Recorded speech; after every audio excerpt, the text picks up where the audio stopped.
El día de hoy vamos a hablar sobre la epilepsia. Cuando escuchamos hablar sobre este término, asociamos automáticamente convulsiones, pero realmente es solamente esto parte de la manifestación de la epilepsia.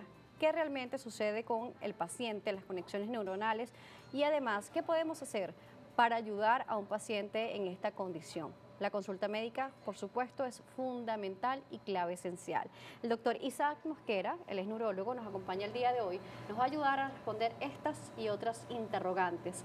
Un gusto recibirlo, doctor. Encantado, Bienvenido. un placer. Gracias por acompañarnos. Un placer para mí, Daniela, estar en este programa y esperamos que podamos conversar sobre este tema que durante toda la semana Se crea ha conciencia. sido una semana muy eficiente en la concientización de la mayoría de las personas que están en el primer nivel de atención primaria de un paciente que tiene una convulsión. Vamos a hablar sobre epilepsia. ¿Epilepsia es solamente convulsión o qué sucede con esta persona?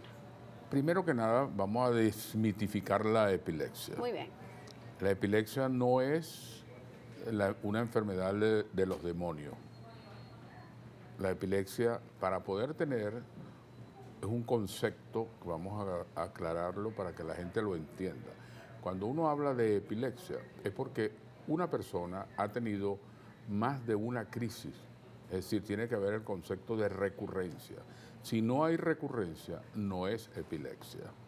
Por lo tanto, una persona que convulsiona por primera vez no tiene epilepsia. Y esa segunda crisis puede aparecer hasta 5 años después. Y no tiene epilepsia hasta que cumpla ese requisito. Entonces, 2 crisis ya es suficiente para catalogarlo como una epilepsia. Que puede comenzar de manera muy temprana, ¿no? Comienza desde el momento de nacer hasta el momento ya final de la vida puede haber una convulsión. ¿Existe algún tipo de causa, doctor, que pueda desencadenar este tipo de convulsión, este trastorno neurológico?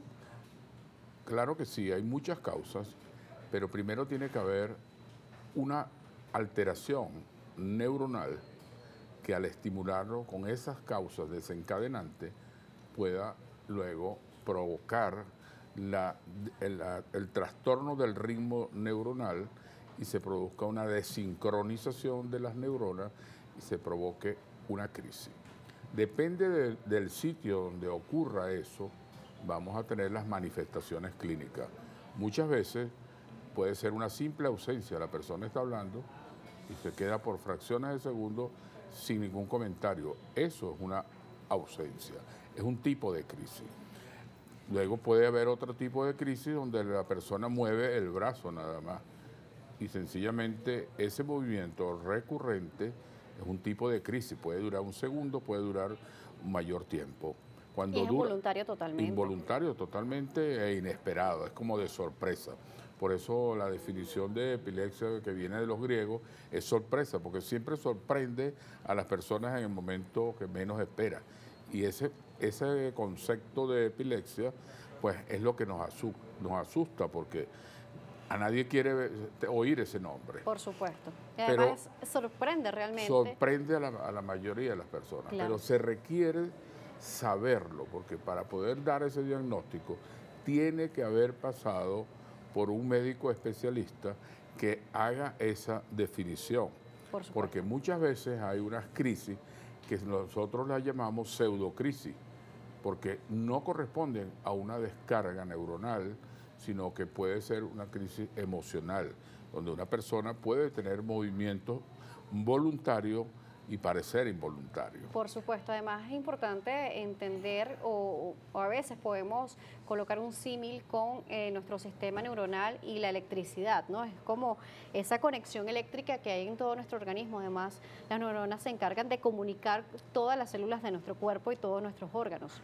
Entonces son fundamentales. Es tan correcto que si te imaginas una habitación, tú ves allí solamente las lámparas. Claro, pero todo un circuito está allí. Pero cuando tú llegas y ves que se está titilando la luz, ¿qué piensas? Que inmediatamente se va a ir la luz. Sí.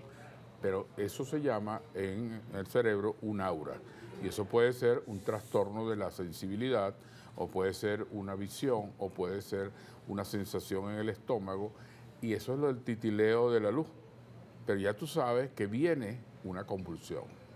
Y esa convulsión, ya si él sabe que es epiléptico, le avisa que él tiene que optar por ir a una posición. Cuando ya le ha sucedido, ya ¿no? le sucedió previamente, pero si es la primera vez, él no sabe.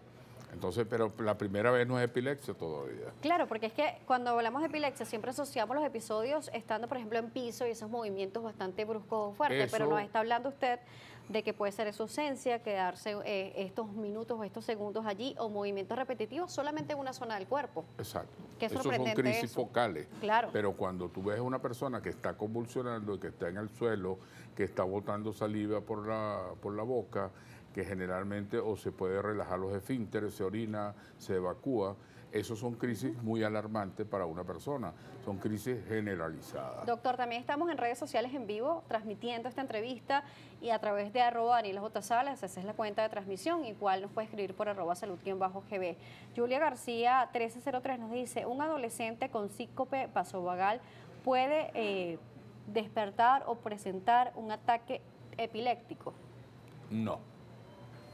Un síncope es otra cosa. Por supuesto. Es un desajuste del sistema autonómico que en un momento determinado una persona puede estar de pie y caer al suelo con pérdida de conocimiento.